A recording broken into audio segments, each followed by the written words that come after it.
Good morning বন্ধুরা। তো আজকে তো তোমরা জানো, তো রবিবার হলেও আজকে কিন্তু খুব স্পেশাল দিন একটা, সবাই জানো, আমিও জানি। তো আজকে হচ্ছে নীল পুজো। তো বাবা ভোলানাথেরই আর এক নাম আছে তো নীলকণ্ঠ, তো এই জন্য আজকে নীল পুজো, ভোলানাথেরই পুজো। তো বাড়ির সামনে মন্দির, দেখো আমি এই যে মন্দিরে যাচ্ছি পুজো নিয়ে।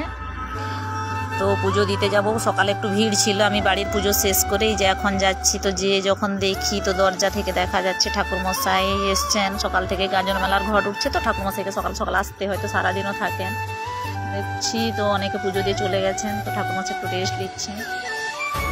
তো আমি যে কী করছি, যে পুজোর ডালাটা রেখে ঠাকুরমশাইয়ের সঙ্গে একটু কথা বলছি। তো আরও আমার বাড়ি তো সামনে, এই যে ডালাটা নিয়ে গেছি, তো আবার দুধ আনতে আসতে হবে বাড়িতে। একটা হাতে তো এত সব যায়নি, দু হাতে দুধটা নিয়ে গেছি।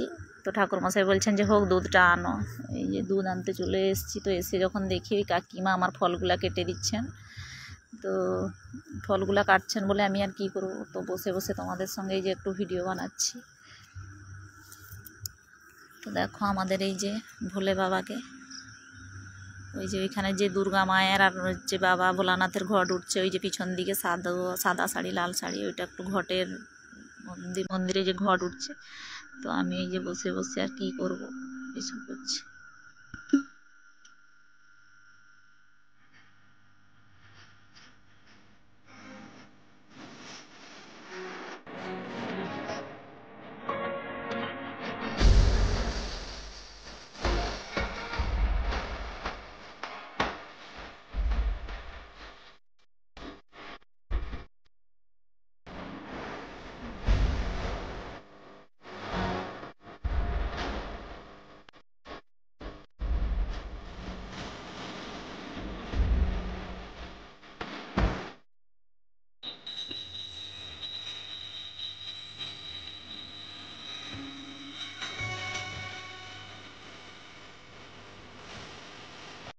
তো গ্রামের মন্দির অনেক কিছু নিয়ম থাকে। তো বাবার মাথায় জল ঢালতে দেওয়া হবে না, গাজনের ঘট উঠে গেছে বলে। তাই ভোলানাথের বাহন ওনাকে আমি একটু রোদে বসে আছেন, তো জল দিয়ে মাথাটা ঠান্ডা করে এই যে পুষ্পাঞ্জলিতে বসে গেছি।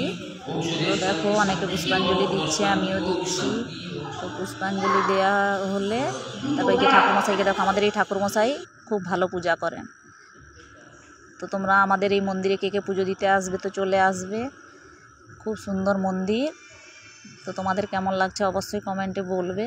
তো এই যে পুষ্পাঞ্জলি দেওয়া শেষ হয়ে প্রণাম সেরে এই যে আমি বাড়ি যাচ্ছি। তো বাই।